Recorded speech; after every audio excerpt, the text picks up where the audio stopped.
Thank you. Mr. Johns for 2.5 minutes, please. We've heard from the Conservatives that in British Columbia they're blaming decriminalization, they're blaming safe supply for the root of the problem of the toxic drug crisis. But the reality is decriminalization didn't start till January 31st. 6 people a day have been dying, and it's been mounting for 6 years. Safe supply, out of the 100,000 people in British Columbia with a substance use disorder, literally hundreds might have access to a truly safer supply of substances. The problem is it's failed drug policy, Minister, that's failed. And, we've heard from the Police Chiefs Association. They can't police their way out of this problem, that it won't matter how much resources they get. They can't solve it. It's easier to get the toxic concoction of drugs almost anywhere in this country than it is to get a prescription at a pharmacy. You can fill it faster. This is a problem. It's the police chiefs that have suggested a safer supply to get people away from the toxic drug crisis, to stop criminalizing people who use substances. This is also reflective of the expert task force on substance use. So my problem with your government is the delay and the lack of rapid response in terms of a safer supply to get out to communities.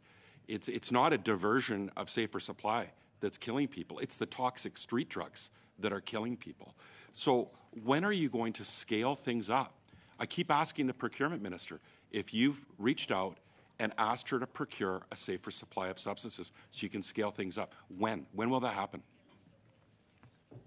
So I think that it's really important to understand that of the drugs that the community of safe supply practice are using, there's no loss, not insufficient supply of Dilaudid or diacetylmorphine or the drugs that the safe supply practice is using.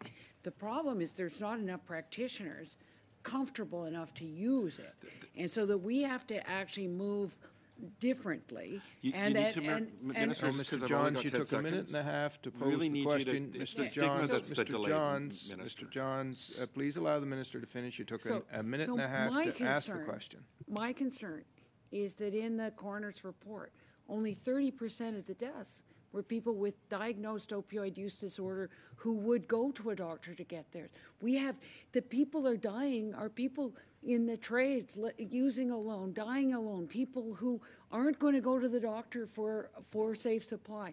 We've got to find another way to be able to keep people safe. Just one comment, Minister, really quickly. You spent $30 billion on COVID vaccines. You're spending $32 million on your SUAP program. The stigma's right there. Thank you. In the spending to respond to this crisis.